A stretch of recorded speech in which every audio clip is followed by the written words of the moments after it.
Hello नमस्कार, मैं हूं सिमरनजीत सिंह और आप देख रहे हैं मनी 9। इस समय जियोपॉलिटिकल टेंशन की वजह से भारत के सामने भी कई चुनौतियां हैं और इन्हीं में से एक चुनौती है रेपो रेट की। फरवरी 2025 से दिसंबर 2025 के बीच आरबीआई 4 बार रेपो रेट में कटौती कर चुका है और रेपो रेट को 6.5% से घटाकर 5.25% पर ले आया। लेकिन अब जिस तरीके के चैलेंजेस आ रहे हैं उसे देखते हुए कहा जा रहा है कि आरबीआई अब रेपो रेट में कटौती ना करके इसे बढ़ा सकता है। यानी कि इसका जो सबसे ज्यादा असर देखने को मिलने वाला है वो उन लोगों पर दिखेगा जिनका कोई लोन चल रहा है, कोई ईएमआई भर रहे हैं। लेकिन दूसरी तरफ खुशखबरी कह लीजिए या फिर राहत कह लीजिए, वो है फिक्स डिपॉजिट करने वालों के लिए। उन्हें बैंक्स जो हैं एफडी पर मोटा ब्याज ऑफर कर सकते हैं।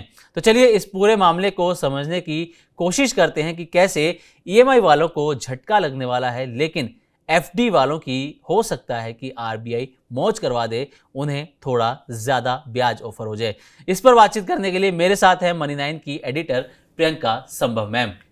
तो प्रियंका मैम, आपको क्या लग रहा है जिस तरीके के चैलेंजेस हमारे सामने आ रहे हैं, जियोपॉलिटिकल जो टेंशन्स चल रही हैं, उसका असर अब हमारी इकोनॉमी पर भी दिखना शुरू हो गया है। आप देख रहे हैं पेट्रोल डीजल के रेट 2 बार बढ़ चुके हैं पिछले अगर 10 दिन के अंदर हम देखें। दूध महंगा हो चुका है। रिटेल इन्फ्लेशन की अगर हम बात करें, आपको क्या लग रहा है रेपो रेट को लेकर क्या आरबीआई जो है, जो मॉनेटरी पॉलिसी उसकी होनी है, क्या लग रहा है क्या कदम उठा सकता है? देखिए, आरबीआई के लिए भी ये कठिन सिचुएशन है। एक तरफ जो है इन्फ्लेशन वो धीरे धीरे बढ़ रहा है, दूसरी तरफ हम बात करें इन्फ्लेशन बढ़ रहा है, लेकिन साथ ही साथ हमें नजर आ रहा है कि एक इंपोर्ट का बड़ा बिल खड़ा हो रहा है। और अब जो है ग्रोथ और इन्फ्लेशन के बीच में ये कश्मकश है और आरबीआई इसके बीच में टाइट रोप वॉक करते हुए नजर आएगी कि क्या करना है। 2025 में अभी जैसे सिमरनजीत ने बताया, हम ऑलमोस्ट 125 बेसिस पॉइंट की कटौती देख चुके हैं। लेकिन अब क्या होगा, ये है बड़ा सवाल। चैलेंजेस बहुत सारे हैं। महंगाई पहला चैलेंज, बॉन्ड यील्ड बढ़ रही है और ये जो बॉन्ड यील्ड का बढ़ना है ना, ये संकेत होता है कि अब आरबीआई जो है ऑपोजिट डायरेक्शन में, यानी अभी क्या हम देख रहे थे, rate cut cut cut cut cut, अब रेट बढ़ते हुए नजर आ सकती है। बॉन्ड यील्ड जो बढ़ती है ना, ये इंडिकेशन होता है और बॉन्ड यील्ड भी अच्छी खासी बढ़ती हुई नजर आई है। मैं इसको डिटेल में अभी लेकर आऊंगी वो फिगर। तो 6.66 से बढ़कर ये 7.11 तक पहुंच रही है और ये एक जो 10 ईयर बॉन्ड यील्ड है और ये जो है ना एक बहुत बड़ा इंडिकेशन है।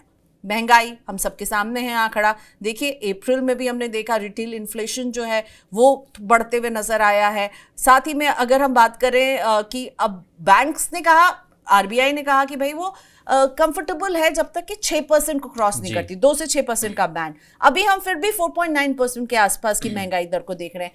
कंफर्टेबल तो है, लेकिन कब तक कंफर्टेबल रहेगी?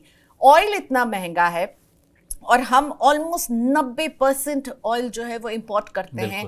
क्रूड इतना महंगा है और इतने महंगे क्रूड को पे कर रहे हैं हम डॉलर में, जब रुपया जो है वो कमजोर होता जा रहा है। तो यहाँ पे एक तरफ जो है सरकार को देखना है कि वो इन चीजों को कैसे कंट्रोल करें, क्योंकि ये सभी बाहरी चीजें हैं। इसको कैसे कंट्रोल कर सकते हैं? क्या हमें अपनी इकोनॉमी में वो चेंजेस करके इसको कंट्रोल करना चाहिए या नहीं करना चाहिए? तो आरबीआई की मॉनेटरी पॉलिसी में इसी बात पर नजर होगी। अगर वो रेट कट तो नहीं देंगी, रेट बढ़ाएंगे। अब देखिए, स्टेटस को रखा जाएगा इस बार के मॉनेटरी पॉलिसी में, रेट घटेगा नहीं, हो सकता है रेट बढ़े भी ना, लेकिन स्टेटस को भी जो है ना ये शायद इसी बार हो और आगे से हम देखेंगे। क्योंकि मैं कुछ मार्केट एक्सपर्ट से बात कर रही थी, एमके रिसर्च के मनीष सुंथालिया जी से बात कर रही थी, उनका पूरा इंटरव्यू मैंने किया है जो आप मनी 9 पर भी देख पाएंगे। उन्होंने भी कहा कि देखिए, इस बार नहीं तो अगली बार रेट हाइक के लिए अब तैयार रहना होगा। दूसरे देशों में हम इसकी शुरुआत देख चुके हैं और अब शायद भारत को भी ये कदम उठाना पड़ेगा। आज यानी जून नहीं तो आगे अगस्त वाले मॉनेटरी पॉलिसी में। और यही स्टैंडर्ड चार्टर्ड भी यही कह रहा है कि देखिए 50 बेसिस पॉइंट की जो है ना रेट हाइक करनी पड़ेगी आरबीआई को, इस प्रेजेंट सिचुएशन को देखते हुए, रुपए की वीकनेस को देखते हुए, क्रूड की महंगाई को देखते हुए, महंगाई को देखते हुए जो हमारे और आपके लिए बढ़ रही है। 50 बेसिस पॉइंट जो है ये इस वक्त की डिमांड है और अगर इसे 2 फेज में कर सकती है कि 25 बेसिस पॉइंट अभी बढ़ा दिया और 25 बेसिस पॉइंट अगस्त में बढ़ा दे। और अगर अभी नहीं बढ़ाती है 25 बेसिस पॉइंट आरबीआई, तो फिर अगस्त में हम देख सकते हैं 50 बेसिस पॉइंट का रेट हाइक होते हुए। लेकिन फिर भी कई एजेंसीज ऐसी भी हैं, कई इकोनॉमिस्ट ऐसे भी हैं, जैसे कि इंडिया रेटिंग, उसने कहा कि देखिए बढ़ाना तो ज़रूरी है, लेकिन लगता है कि इस बार की मॉनेटरी पॉलिसी में नहीं बढ़ाएगी सरकार, आरबीआई। अगली मॉनेटरी पॉलिसी में हम इसे बढ़ते हुए देख सकते हैं। अभी 5.25 पर है और इसको हम जो है धीरे धीरे अब आगे, मतलब अब हमें रेट घटने वाला जो हमने एक लंबा फेज देखा है ना, पहले हमने एक लंबा फेज देखा जब स्टेटस को पे रहा, और उसके बाद फिर हमने रेट कट्स देखे 25 बेसिस पॉइंट, एक बार तो 50 बेसिस पॉइंट का भी रेट कट हुआ है पिछले साल, और जून में मेरे ख्याल से पिछले साल। और अब जो है तैयार हो जाइए रेट हाइक के लिए, क्योंकि स्थितियां अच्छी नहीं हैं। बड़े बड़े इंडस्ट्रियलिस्ट बयान दे रहे हैं कि अब हमें शॉक के लिए प्रिपेयर रहना चाहिए। उदय कोटक का बयान हम नहीं भूल सकते हैं। साथ ही में अभी थोड़े ही समय पहले सुरजीत भल्ला जो है वो एक्स IMF, उन्होंने भी यही कहा कि देखिए अभी जो हालात है वो ठीक नहीं है। और भी इकोनॉमिस्ट कह चुके हैं कि बैलेंस ऑफ पेमेंट जो है भारत का वो गड़बड़ाता हुआ नजर आ रहा है। और इन सब में हम देख रहे हैं जो गवर्नमेंट बॉन्ड्स हैं, जो सरकार पैसा उधार लेने के लिए जो गवर्नमेंट बॉन्ड्स जारी करती है, वहां पर बॉन्ड यील्ड जो है वो रिटर्न जो है उसका वो बढ़ता हुआ नजर आ रहा है। बॉन्ड यील्ड बढ़ना मतलब मार्केट जो है अब हायर इंटरेस्ट की उम्मीद करी, यही ट्रेंड हमेशा रहा है। और भारत का जो 10 ईयर गवर्नमेंट बॉन्ड यील्ड है वो अभी 6.6 से बढ़कर 7.11 तक पहुंच गया है। यानी मार्केट को अब लग रहा है कि देखिए ये बढ़ने वाला है। वेस्ट एशिया के वॉर का इंपैक्ट समझिए, ऑयल का इंपैक्ट समझिए, रुपये का इंपैक्ट समझिए। भारत जो है ऑयल इंपोर्ट करता है और ऐसे में हमारे बैलेंस ऑफ पेमेंट पर जो है प्रेशर पड़ता हुआ, रुपया लगातार गिर रहा है। तो एक अब लग रहा है कि it's evident on the card कि रेट हाइक होगा। और जैसा मैंने कहा जून में नहीं तो अगस्त में हो सकता है। इस बार स्टेटस को रखे आरबीआई, लेकिन अगस्त में तो तैयार रहिए अगले वाली मॉनेटरी बैठक में सिमरनजीत की, जो आप कह रहे थे ना कि ईएमआई वालों की टेंशन बढ़ेगी और एफडी वालों की मौज बढ़ेगी। बिल्कुल, मैं ईएमआई और एफडी वालों की भी बात करूंगा, लेकिन एक चीज़ यहाँ पर पहले मैं जानना चाहूँगा मैम कि अलग अलग रिपोर्ट्स आ रही है, जैसे भी आपने स्टैंडर्ड चार्टर्ड का जिक्र किया, जिन्होंने कहा कि रेपो रेट जो है वो बढ़ सकते हैं, आरबीआई बढ़ा सकता है, लेकिन इंडिया रेटिंग्स जो है वो कह रहा है कि पूरे FY27 में जो है 5.25% पर वो स्थिर स्टेबल रह सकती है, स्टेटस क्यों रह सकता है। आपको लग रहा है कि पॉसिबल है जो इंडिया रेटिंग्स यहाँ पर बोलती हुई नजर आ रही है, क्योंकि जिस तरीके के हालात चल रहे हैं मुझे नहीं लग रहा कि आरबीआई भी ज्यादा टाइम तक होल्ड कर पाएगा रेपो रेट। बिल्कुल, और इसीलिए मैं एक और आपने कहा ना, मैंने वही कहा स्टैंडर्ड चार्टर्ड कह रहा है कि इन्हें कर देना चाहिए, इंडिया रेटिंग कह रहा है अभी ये होल्ड करेंगे और नहीं करेंगे। पर देखिए ये जब रिपोर्ट्स आती है तो फिर इसमें हम चेंजेस भी देते हैं। तो मैं आपको बताना चाहूँगी ओवरनाइट इंडेक्स स्वैप, ये जो है ना ये इंटरेस्ट रेट डेरिवेटिव मार्केट होता है, और ये हमें ये इंडिकेशन दे रहा है कि अगले 1 साल में 4 से 5 रेट हाइक तक आपको प्राइस इन करना चाहिए। यानी ये हैं प्रोफेशनल ट्रेडर्स जो फ्यूचर में हाई इंटरेस्ट रेट की संभावना देख रहे हैं। और मैं भी जितने भी मार्केट एक्सपर्ट से बात कर रही हूँ, मैंने अभी एक मनीष सुंथालिया जी का जिक्र किया, थोड़े समय पहले मैंने कोटक म्यूचुअल फंड के नीलेश शाह जी से भी जो बात की थी, तो उन्होंने कहा कि अब हमें तैयार होना चाहिए कि रेट बढ़ेंगे। हो सकता है एकदम अचानक हम इसी बार नहीं देखें बढ़ते हुए, लेकिन अब धीरे धीरे हमें इस बात के लिए तैयार रहना होगा, क्योंकि सरकार क्या चाहती है, महंगाई को कंट्रोल करना चाहती है कि आप थोड़ा सा जो है कम खर्च करें, आपके खर्च कंट्रोल करना चाहती है। और इसका वही तरीका होता है कि आप बोरोइंग को एक्सपेंसिव कर देते हैं। बोरोइंग एक्सपेंसिव हो जाएगी, यानी आपके लिए चाहे होम लोन हो या कार लोन हो या पर्सनल लोन हो, ये सब महंगा होगा। कंपनियां जो पैसा उधार लेके अपना कारोबार चलाती हैं, उनके लिए बोरोइंग महंगी हो जाएगी। तो ये थोड़ा सा ना, ये बड़ा ऐसी सिचुएशन है जहां आप क्या जो भी करेंगे उसके कुछ पिटफॉल्स भी होंगे, कुछ ऐसे। अब कंपनियों की अगर बोरोइंग महंगी होगी तो वहाँ पर भी हम कारोबार में थोड़ा सा जो है वहाँ पर हम देख सकते हैं कि अपने काम को थोड़ा सा वहाँ पर लोग कम करते हुए थोड़ा स्लो डाउन। कमोडिटी की प्राइसेस भी हीट अप हैं, और इन सब में इकोनॉमी के लिए कठिन समय। नहीं तो प्रधानमंत्री निकल कर के आके नहीं हमसे अपील कर रहे होते कि देखिए थोड़ा ऑस्टेरिटी मेजर्स को अपनाइए, फॉरेन ट्रैवल, फॉरेन में शादी, इन खर्चों को कंट्रोल कर सकते हैं तो कीजिए, सोना कम खरीदिए, वर्क फ्रॉम होम कीजिए, ताकि पैसा आप बचा सकें। तो एक ना मैं देख रही हूँ पूरा एक कॉशियस सा इन्वायरमेंट बन रहा है, क्योंकि कोई पता नहीं हमें कब ये वॉर खत्म होगी, कब ट्रम्प क्या कर बैठेंगे नहीं पता, कब ईरान क्या कर बैठेगा नहीं पता है, और ये हमारे कंट्रोल में नहीं है। ना हमने ये जंग शुरू की, ना हम इसमें पार्टिसिपेट कर रहे हैं, लेकिन हमारे ऊपर इसका इम्पैक्ट, क्योंकि स्ट्रेट ऑफ हॉर्मुज लगातार वहां पर जो है बॉटलनेक बना हुआ है, और इस वजह से क्रूड तक, जो क्रूड हमारे देश तक पहुंच रहा है, वो हमारे लिए और डियर और डियर और डियर होता जा रहा है। चलिए प्रियंका मैम, ये तो हमने रेपो रेट की बात कर ली, लेकिन अब ईएमआई वालों की बात करना बहुत ज़रूरी है, जिनके ऊपर होम लोन है, कार लोन है, पर्सनल लोन है। अगर हम देखें कि फरवरी 2025 से लेकर अब तक जो है आरबीआई 125 बेसिस पॉइंट्स की कटौती कर चुका है रेपो रेट के अंदर, 6.5% से 5.25% पर ले आया। यानी कि इन लोगों को जो ईएमआई भर रहे थे पिछले एक साल के अंदर, जो राहत मिली थी, अब आपको लग रहा है कि वो एक बार में सारी जो है वो वाइप आउट हो जाएगी? इतना क्या रेपो रेट यहाँ पर बढ़ा सकता है, या फिर 25 बेसिस पॉइंट की या 50 बेसिस पॉइंट्स की एक बढ़ोतरी होगी? कितना आपको लग रहा है कि यहाँ पर हो सकता है? तो स्टैंडर्ड चार्टर्ड की मांगे तो देखिए 50 बेसिस पॉइंट की जरूरत है, और इसको ये जून में ओके 50 बेसिस पॉइंट की जरूरत तो है, पर हो सकता है कि अभी सरकार, अगर आरबीआई अभी 25 बेसिस पॉइंट कर दे और अगस्त में 25 बेसिस पॉइंट कर दे, इसे स्प्लिट कर दे, और अगर अभी नहीं करती है, जून में वेट एंड वॉच मोड पर ही आरबीआई रहती है, उसकी कमेंट्री भी सुनने लायक रहेगी कि उसका स्टैंड क्या है।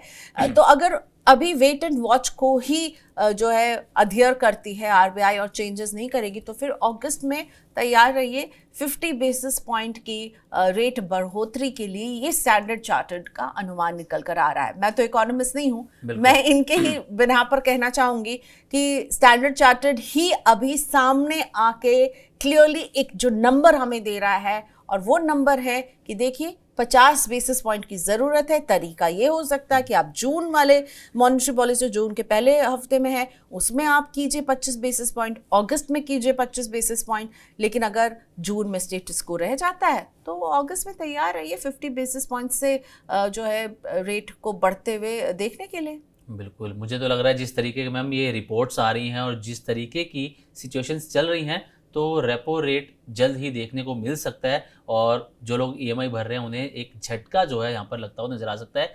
लेकिन इस बीच में मुझे लग रहा है कि जो सुनहरा मौका बन रहा है वो फिक्स डिपॉजिट करने वालों के लिए बन रहा है, मुझे कि बैंक्स जो हैं उन्हें ज़्यादा ब्याज यहाँ पर ऑफर कर सकते हैं। आपको लग रहा है ऐसा मैम?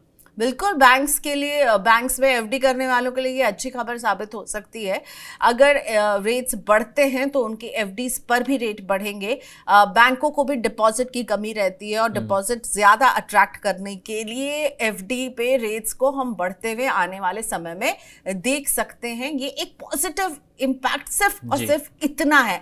लेकिन देखिए, एफडी हमेशा से ही आपको ज़्यादा रिटर्न तो दे सकती है, लेकिन क्या महंगाई को मात दे सकती है? क्या महंगाई भी तो बढ़ती हुई नजर आएगी साथ साथ में हमें, तो महंगाई को मात देने वाला रिटर्न क्या एफडी हमें दे पाएगी? क्योंकि अभी अगर मैं बात करूं, अभी एट दिस पॉइंट तो हमें लग रहा है कि हाँ, महंगाई को ये मात दे रही है, पर लॉन्ग टर्म में अगर हम इसे देखें तो क्या उतनी रिटर्न आपके पैसे पर आप उसको आगे जाकर इन्फ्लेशनरी प्रेशर से बचा पाएंगे?